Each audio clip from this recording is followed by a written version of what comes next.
How's it going, everybody? I'm the BTC Reaper. My goal on this channel is to teach you how to reap the rewards of trading with the prices going up or down. First, Texas and North Carolina to ban crypto mining. Critics of Bitcoin mining have raised concerns about the amount of energy it consumes as its associated carbon emissions. But what is the criticism so far?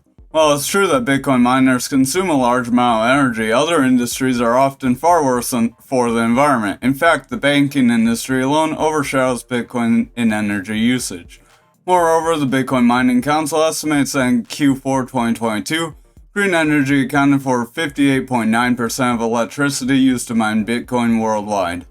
I think air conditioners are like the biggest use of electricity, but they're worried about Bitcoin.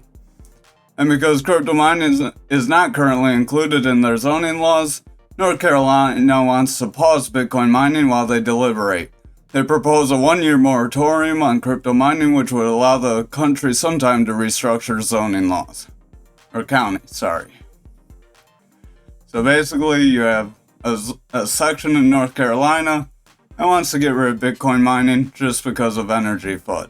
Ripple becomes the only platinum partner in Global CBDC Symposium. The Global Digital Monetary Institute Symposium held in London expands the scope of discussion on practical and theoretical aspects of the digital currencies like CBDCs and the future of financial markets. In case you didn't catch, it's held annually. The event, which has been attended by 126 central banks, U.S. Treasury, and experts from across the digital financial sector, has named Ripple as their sole premium partner for this year's symposium. The annual symposium, which is scheduled to begin on the 10th of May, will be a 2-day event anticipating to attract participation from around 40 speakers. These individuals include the likes of governors from central banks of Israel, Ghana, and Italy, among others. As one of the event's primary speakers, Susan Friedman, who is currently the head of public policy at the cryptocurrency company Ripple, will be there to promote the company's vision for a larger fintech industry. The event is anticipated to be a pivotal gathering regarding CBDCs, money transfer regulation, and dApps in business and other related topics. So this could be good for Ripple. Ripple is already in the works of several high-profile CBDC projects around the world, contributing to both technical expertise and research. Ripple's XRP has got its first USD stablecoin called USDS.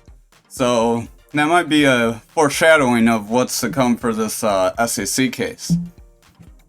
Paxful co-founder will repay users with his own money, doesn't want to go to jail. I don't really see how this guy's at fault. I think it's more the other guy.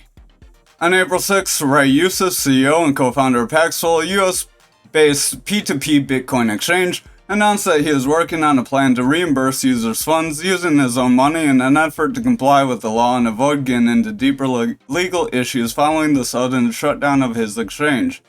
Youssef stated that he is at risk of going to jail for failing to comply with court orders concerning the return of Paxful's frozen funds, which led him to take such a dramatic measure. The Paxful co-founder explained that he's taking such a risk because he doesn't want the funds to fall into oblivion. So that's why he would rather compensate the users rather than them just lose out and have nothing. Youssef said in an interview that his troubles are largely due to the legal dispute between his co-founder Arthur Schuback, who was dissatisfied with the way that he left the company and accused Youssef of excluding him from internal operations and making fraudulent fund transfers. In the middle of January, my co-founder decided to sue the company and myself. The litigation got really nasty and he scared away our best people. My entire chief level staff resigned. I had no operational staff. So that's why he was forced to shut down, because Arthur Schuback, who made Nunes, which is basically a copy and stole the data from Paxful. So yeah, if you didn't hear about that, see our earlier Paxful video from earlier this week. So onto the charts. We'll start with the daily, but you can see we broke out of our little descending pattern that we had. We got an inverse hammer candle here, which isn't really good because that could signal a drop, as that could be a top signal, even though this is a weird pattern. I don't know if we have any examples here. But our momentum's coming down. RSI is overall slightly coming down. Stochastic's coming down. Our VWAP is bearish, but does want to slightly come up here. Our money flow overall is coming out and curling down right now. So overall, the daily looks a little bearish, as this candle represents buyers try to push us up above this higher resistance area you see right here, but they failed to get above it and hold, and we're being basically drawn back down to the point of control, which if we reject this point of control, then we could fall. So that's why I said we probably won't be too bullish after this breakout. It would probably be a temporary relief, and that's how it's somewhat looking. Stochastic somewhat starting to curl here, so it might try to run up, but we do have a red X signaling manipulation, and we are trying to bounce off this point of control. We'll have to see if we can get some sort of bullish engulfing candle, like a last ditch effort or something. This was a bearish engulfing candle here that made us fall. Money flow overall is coming out on the 4 hour. Momentum's starting to come down. VWAP's pretty flat under the bearish zone. Our RSI is slightly heading up but losing ground. Over on the 2 hour, RSI is trying to curl. Stochastic's trying to curl with trying to make a bullish cross here. Money flow is in the bearish zone but barely riding that neutral zone, so it could try to flop above, or if we lose this, we will start to roll over. VWAP's trying to come up, so that is a positive sign. So with some of these signals curling up, we may be able to start to move forward, but we'll have to kind of see what things are looking like. The 1 hour, we are getting a green dot, that's positive, but our money flow did try to come bullish, but it's kind of rolling over back to the bearish zone. So that's why I'm not too hopeful, because we keep getting into the bullish zone and rolling over on the 1 hour. So that's not really the strongest sign to see, as you want to hold in that bullish zone for the momentum and the pattern, or you want to hold in the zone because that's like the indication of what kind of pattern you'll be moving in. If you're green, you're in a bullish environment, so you'll go up. If you're red, you're in a bearish environment, so you'll tend to go down. So over on graph on the daily, we tried to come back up to our resistance, but got rejected. So that's not too good.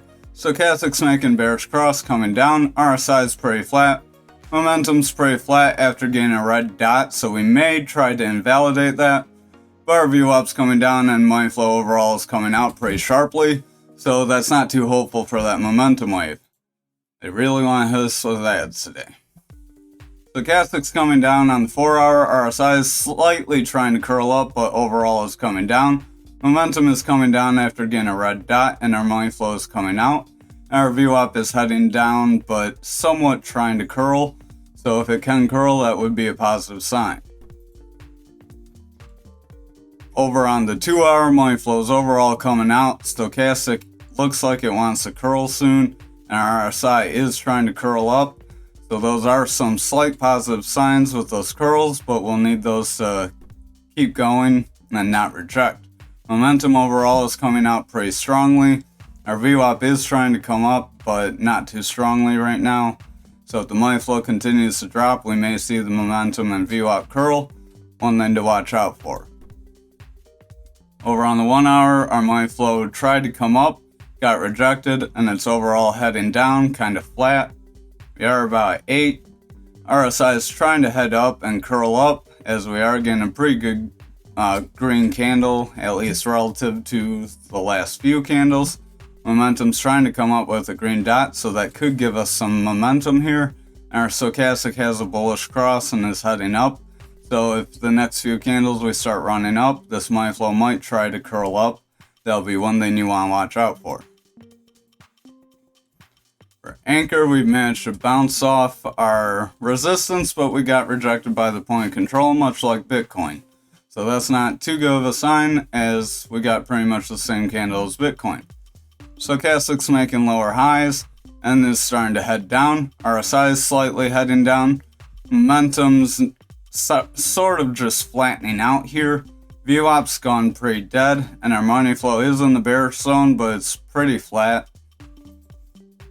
Over on the 4 hour, we are trying to make a bullish engulfing candle, but we're getting stopped out by that point of control, just barely. Just a little bit more and we'd be able to make that candle. Like like 0.3 cents more. Stochastic's heading down, RSI's heading up. Our money flow is trying to make a curl up. Our VWAP's trying to curl up, but our momentum's curling down with a red dot. So that is a little concerning with that stochastic falling. We could be losing some momentum here, so even if we do get that bullish engulfing candle, we might just roll over from it. Over on the 2 hour, we do have a bit of a bottom signal, so that looks alright. Our stochastic's trying to make a bullish cross. Money flow is bullish, and it rejected crossing bearish, so that's positive. RSI is heading up, and our momentum looks like it could curl. And our VWAP is trying to head up, so the 2 hour does look a little better than the 4 hour. If the signals can kind of continue, then they may carry over into the 4 hour. Over on the 1 hour, our RSI is heading up pretty decently. Stochastic's starting to make a run up. VWAP's heading up. Money flow did break bearish, but it's trying to come into the bullish zone. So if we can manage to hold that, that would be positive, but we'll need to see that hold over the next few candles. Our momentum's starting to come up with a green dot, but it does have some signs that it could try to curl out, so watch out for that. So overall, we're a little indecisive here. Everything's pretty flat today. Over on XRP, we got a pretty decent drop down, even though we're getting some decent hype. Momentum's coming down, RSI is pretty flat, stochastic rejected crossing and is falling, and our money flow flopped down to the bearish zone. Our VWAP is kind of trying to inch up, but if all these other indicators keep coming down, then that could easily start to curl away from that neutral zone. Over on the 4 hour, stochastic's starting to fall pretty sharply. RSI is starting to curl down, momentum's curling down. Our money flow is in the bearish territory, and our VWAP is heading down pretty sharply. And we are printing a red X that could confirm, and probably by the time this video is displayed, but that's not always the case. You're not always going to just drop like this one. Sometimes you can get a little bit of bounce like these two. Usually you'll get them in like twos. So like 1, 2, drop. 1, 2, we invalidated. You might be able to consider this a second, so just be a little cautious. Over on the 2 hour, our money flow overall is heading up, so that is positive. The last few hours we're heading down, but we did not cross bearish, so that's positive. Our VWAP is heading up. Momentum's trying to head up, but our VWAP could curl away, so watch out for that. Our stochastic could make a bullish cross, or it could just kind of ride this flat zone. We'll kind of watch, wait for a cross and it to start to run up. RSI is pretty flat, so if the stochastic stays here, the RSI is likely to start to break. Over on the 1 hour, our money flow broke bearish, rejected, tried to break bearish again, and we're about to try and break bearish again, so that's not very positive, as that's not a very strong move like back in here was. Stochastic's trying to run up, RSI is starting to fall, so overall we're looking pretty bearish. That stochastic is getting pretty tight together and could make a bearish cross, so if that does happen, we could fall away. Our momentum looks like it could start to curl away from here and invalidate this green dot. So I'd watch the next few candles and watch out. We've been pretty indecisive the last few days. Everything's just pretty much been ranging. We do have a bit of an ascending triangle here on algo, so that is positive. If you look, this point of control could be your resistance to the top, and then we're ascending here along the bottom. So if that is positive, we could break out pretty decently to this resistance at 25 cents. But stochastic is falling, RSI is falling, momentum's falling with a red dot. Money flows overall coming out pretty aggressively, and our VWAP's pretty indecisive. Over on the 4 hour, money flow is rejecting from the neutral zone, VWAP's rejecting, momentum's coming down, stochastic's making a bearish cross and coming down, and our RSI is losing ground, and we're printing a red X that could confirm. So overall, that's pretty concerning looking. We look over at the 2 hour. Don't know why everything got all messed up there. Stochastic's trying to curl, RSI is trying to curl, momentum's falling though, so watch out for that. VWAP's trying to curl, our money flow rejected crossing bearish. but it looks like we could attempt to cross bearish again. So everything's looking really indecisive, and we could attempt to break into the bearish zone again tomorrow. So watch out, because sometimes on Sundays you get real volatile moves down. So just be cautious. Thank you for watching tonight's video. I hope you have a great night.